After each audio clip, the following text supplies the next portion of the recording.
Next, on this episode of the Nice Guys on Business. Visual people are usually have a faster cadence in their speech. A kinesthetic person, you could recognize by so many different things, the way they dress, but mostly this pace of language, right? So if I'm very fast paced and I'm speaking to someone who's slower paced, and I'm the seller, right? I'm an entrepreneur. I want to introduce my business. I hope to gather you in as a client or a possible client. What's going to happen is the kinesthetic person is sitting back and saying, he's not listening. All he wants to do is talk. Typical salesperson. I don't trust this individual. And they're doing all that subconsciously, adding it up in a minute. You never even had a chance. Hold on. You want me to kill all the golfers on the course?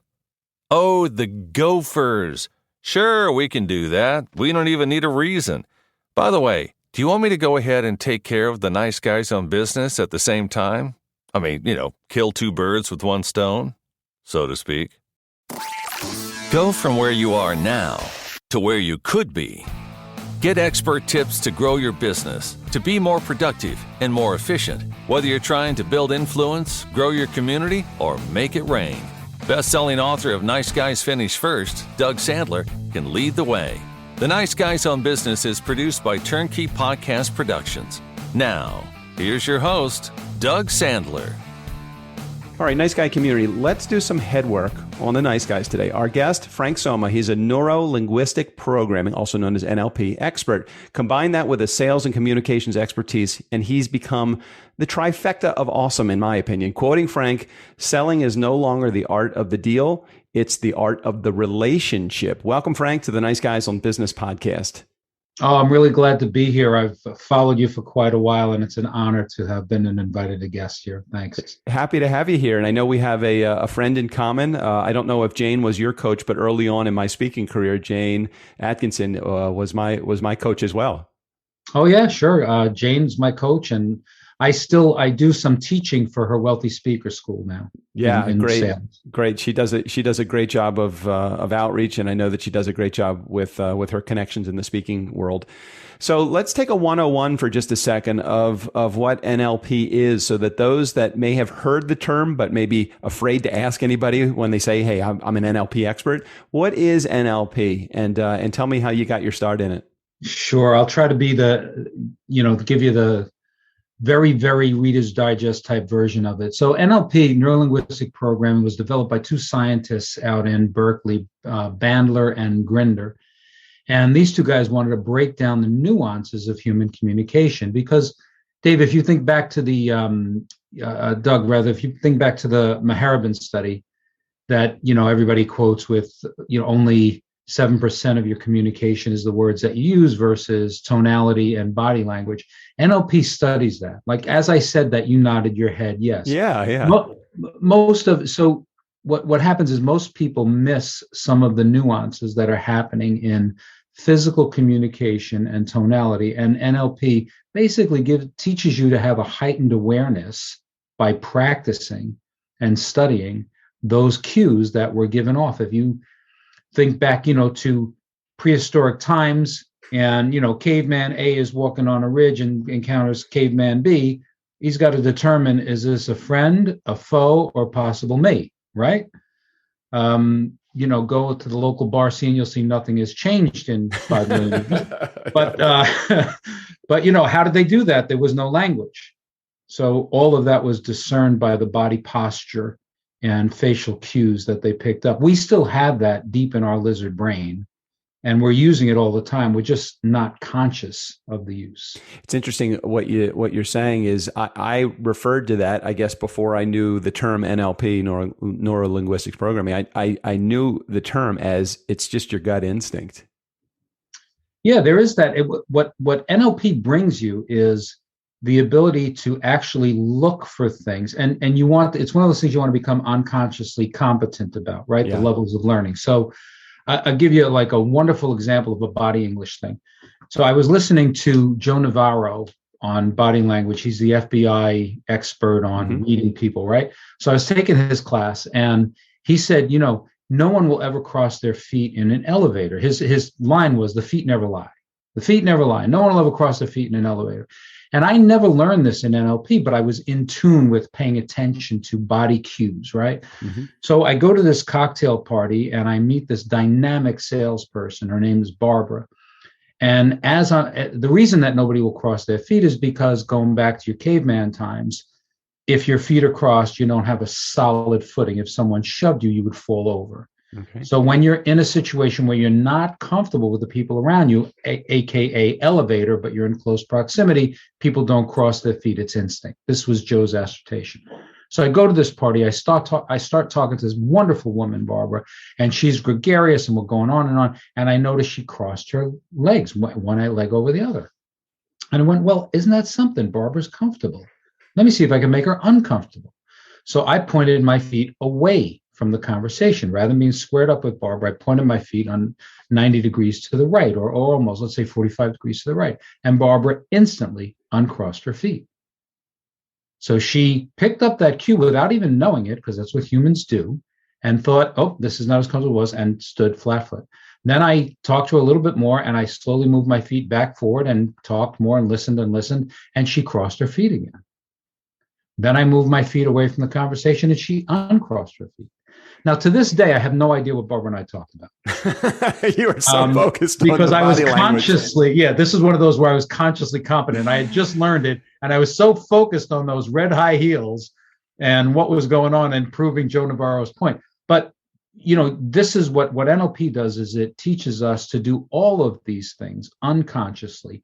And when we're in a world of selling, whether it's virtually via Zoom or in person, and even on the phone, tonality is super important.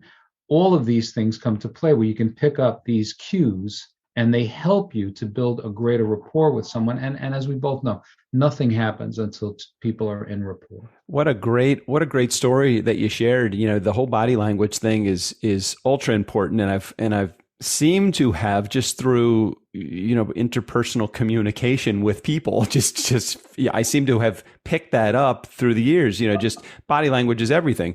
But on the other side of it, there probably are a number of other components that make up NLP. So aside from, you mentioned two that I'm listening to try to figure out, all right, what are the components of NLP? Tonality is one, body language is another. What else is there in the relationship?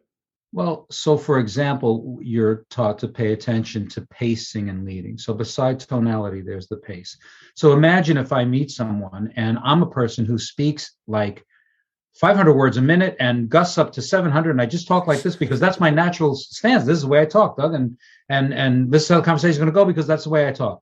And you are a kinesthetic person who speaks in measured tones.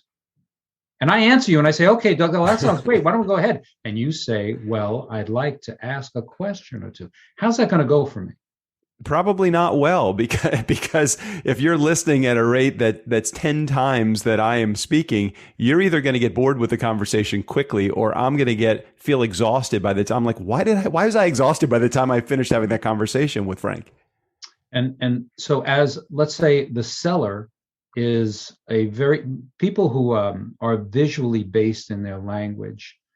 The other parts of NLP that are, I don't want to get too deep with you on for what we're doing today is silly, but things like language predicates. So you say, is that clear? Do you see what I mean? These are visual people. The visual people are usually have a faster cadence in their speech. A kinesthetic person, you could recognize by so many different things, the way they dress, but mostly this pace of language, right? So if I'm very fast paced and I'm speaking to someone who's slower paced, and I'm the seller, right? I'm an entrepreneur. I want to introduce my business. I hope to gather you in as a client or a possible client. What's going to happen is the kinesthetic person is sitting back and saying, he's not listening. All he wants to do is talk. Typical salesperson. I don't trust this individual. And they're doing all that subconsciously, adding it up in a minute. You never even had a chance.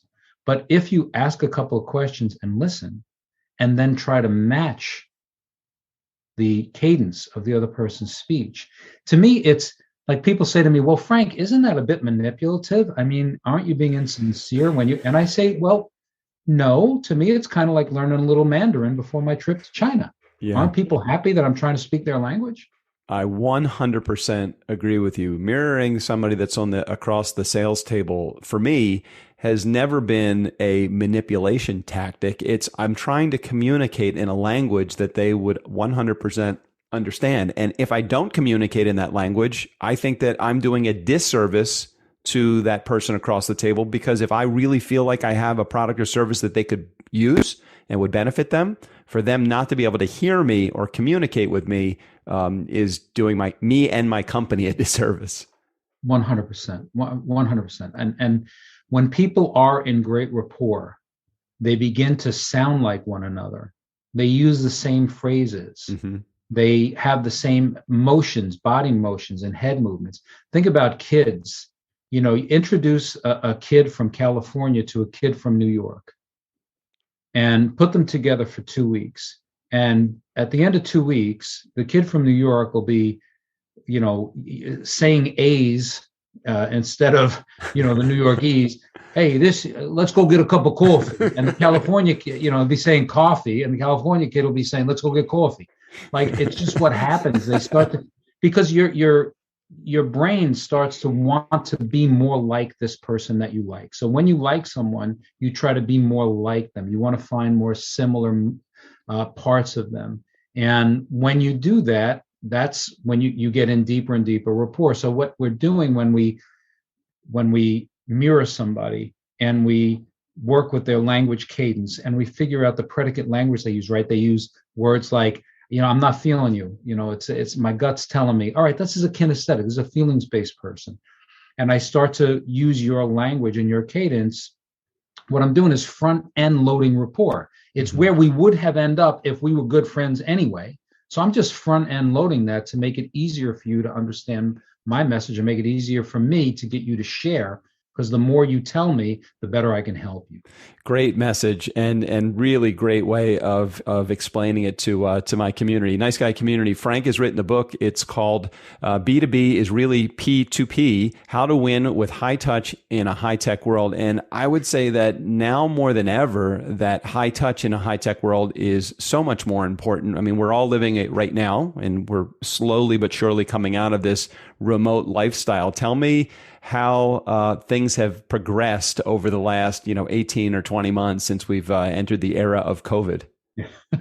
It's changed so many things. And I think for great entrepreneurs who want to develop their business further, they've learned to adjust.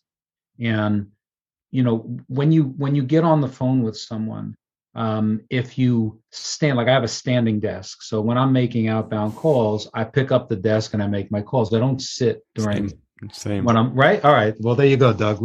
I can't sit down when I'm on the phone. I don't know why that is, but I don't even use my stand-up desk. I just walk around. If I'm not on a Zoom call, I'll raise the desk if I'm on Zoom. But if I'm on the phone, I will absolutely. I'm a pacer, and not because of nervousness. That's where my energy goes, because I don't want to overburden the receiver of my message by talking too fast, like you said, or just by, my dad called it product puking. I didn't want to puke product, so I use my feet to puke the product rather than my words to puke the product. Product puking, I like that. my friend Anthony Steers, who wrote a book called I got to think of what it is. His moniker is the telephone assassin. Oh boy! And he teaches telemarketing, but he calls it premature elaboration, which I thought was kind of cute too. But yeah, when you get on the phone, it's about asking. Listen, the context of my book, most of it is really about asking great questions and listening. I spent a lot of time with very, very successful entrepreneurs, and I picked 4 that allowed me to interview them for the book, because I said, I've got ideas. I'm going to give my principles. But I want to talk to people that are much, much, much more successful by a monetary and business size standpoint than I am. And let's see what those people say, and perhaps what they think aligns with the principles that I have. And that lends more credibility that this is a good way for you to go. So I did that. And, at the end of it all, Doug, for me, it's about asking great questions, listening, and understanding, this is a great customer for me, or this is not. Mm-hmm. and knowing when to walk. And there's so many things involved with understanding when to walk away. A lot of it has to do with the work, and it's if you do the work, you will have enough of a pipeline that will allow you to walk away from an opportunity that isn't perfect. As opposed to if you don't do the work, you'll have a shorter pipeline, and then you'll want to make this square peg fit in a round hole, and that's just not good. So you referred to the work. So maybe share a little bit of what the work is. There's obvious practice that is involved with this, and recognition of things that you may not have recognized before. But what would be considered the work in the world of NLP? Well, I think that with people who are entrepreneurs or in business development, anybody that wants to reach out to other folks to get them to use their ideas, their products, their services. What NLP teaches us is uptime. That's one of the biggest components. And the way that this came to me is I was with a friend of mine, and he and I were walking back to our office. We were partners in a business together, and we had gone out to lunch. And we came back in, the receptionist was sitting there, and I said, "Hey, Michelle." And he said, "Hey, Michelle." And she said, "Hey, Frank. Hey, Jim." And up the stairs, we went to our offices. And when we got upstairs, Jim said to me, "Oh boy, I got to talk to Michelle." I said, "About what?" He goes, "Obviously something's bothering her."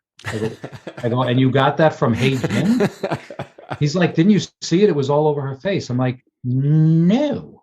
Well, he was right. She had a major family problem. He brought her up. He helped her out. She got to unburden herself. And it was a wonderful thing for the leader of the company to do with this person that worked for him. And I felt so foolish and so inept that I hadn't seen that I enrolled in NLP, because what NLP teaches you more than anything is to be where you are. Be in that moment, meet that person where they are, ask great questions, listen well. And uptime means you're giving all of yourself to the conversation. There are no distractions whatsoever. And that's hard today. I mean, Doug, think about trying to accomplish it. Imagine you go meet somebody in any, my doctor's office, for Pete's sake, there's a television blaring at me with some inane nonsense on it that's distracting everyone, and people are going from the TV to their iPhone. You try to have a conversation. It's difficult. It is. And NLP teaches us uptime. It means give 100% of yourself. That's you center your body to the center of their body. I teach people how to meet somebody, how to shake hands, basic things that incorporate this idea of uptime, being 100% in the thing that you're in. And it comes across to people. They feel respected. They feel liked. They feel interesting. And that builds rapport. And as I said before, unless there's rapport, nothing's going to happen. As a guy that owns his own business and is an entrepreneur in his own right, so you coach on this, you've written a book about this, you keynote speak on this. How do you like to best deliver your information? Do you like to deliver it en masse to a keynote audience? Do you like to deliver it one-on-one with coaching through a book? What would be the ideal scenario for someone in our community to maybe say, "Hey, I have an opportunity for Frank. I'd like to talk to him further"? I mean, Doug, all of the above are great. My favorite thing to do is get up on a stage in front of a group of entrepreneurs, people in business development, and give them real workable tools. Back in the day, we had the Zig Ziglars of the world that were wonderfully motivational. I listened to everything Zig ever put out. And that's what the job was for a keynote, to get up there and inspire and make people feel really good about themselves. Today, you've got to be motivational. You've got to be able to deliver the material in a way that people will listen. You have to have the energy and the chops to do that. But you also have to give them usable tools they can walk away with. You've got to have deliverables. So I love the stage for that stuff. I'm doing a talk coming up in a few weeks for an association, and I'm going to do the keynote, and then I'm going to do a breakout session so that we can do a deeper dive for a few hours into, kind of practicing some of these things that we talked about. So yeah, my best way I love doing keynotes. I have group coaching programs, and I do half-day seminars and things like that for corporations to teach some of this, the ability to listen well and and gain rapport with people and what they call soft skills, I guess, right? Yeah, that's great. And I would encourage anyone that is in our community, if you have an organization that could use some of what Frank is talking about today, absolutely. I'll make sure we put a link in the show notes to not only get Frank's book so that you have access to his contact information as well. I'm also going to make, if it's okay with you, Frank, I'd love to make an introduction. You've mentioned Zig Ziglar a couple of times in our conversation. I'd love to introduce you to his son, Tom, who has become friends with me over the last couple of years. He was like my idol. I can't even I listened to so much Zig Ziglar and read so much Zig Ziglar because he just had great expressions, He did. and his delivery was fantastic. One of my favorite Ziglar is, everybody needs help. Everybody out there needs help. I mean, if you see a turtle on a fence post, he didn't get there on his own. How good is that? Who could write stuff like that? Yeah, he's got some good stuff, and Tom is a great guy too. 180-degree difference from Zig, and he would tell you that too. I mean, he is not in love with the stage as a dynamic speaker as his dad is, but man, from an engineering brain, because I really do feel like he is more left brain than his dad, who was very right brain with his creativity. I think Tom makes a huge impact with the organization as well. I'm happy to make that introduction after we disconnect here. But Doug, one thing too, you mentioned the book and that you'll put a link to the book, but add in that link to put the word success as a code. And that'll take $5 off the cover price. Ah, very cool. If you go on Amazon, I can't help you. But if you go to my website and you put in that code success, you'll get a nice discount off the cover price. And I would love to do that for your community. Oh, I appreciate that so very much. Yeah, I put the link in the show notes for your website. I know sometimes with Amazon, you'll get $1.75. I'd rather you make $3.75 by having people go directly to your website. Frank, so very much appreciate you being on the show and sharing your message with our community. I know we'll get some positive feedback from this, and NLP is definitely a great resource. If you have not figured out how to do any of this stuff, Frank would be your connection to the NLP world. Thanks for being here, Frank. Oh, my pleasure, Doug. Thanks so much for having me. Nice Guy community, never underestimate the power of nice or the power of a good NLP move or two. Special thanks to our guest Frank Somma. Wow, that's a lot of Franks in there. Special thanks to our thank. All of the information, including access to his book, will be right there in the show notes. Steve O'Brien, go ahead and take us out of here. For the Nice Guys on Business, I'm Steve O'Brien. Thanks for listening. Bartender, Doug here's going to have a Cosmo, and Strickland is going to have a Fireball on the rocks. Not the little glass. Yeah, the big one, the 24-ouncer. Oh, and they'd both like a little umbrella. Just give me the bottle and charge them as much as you can.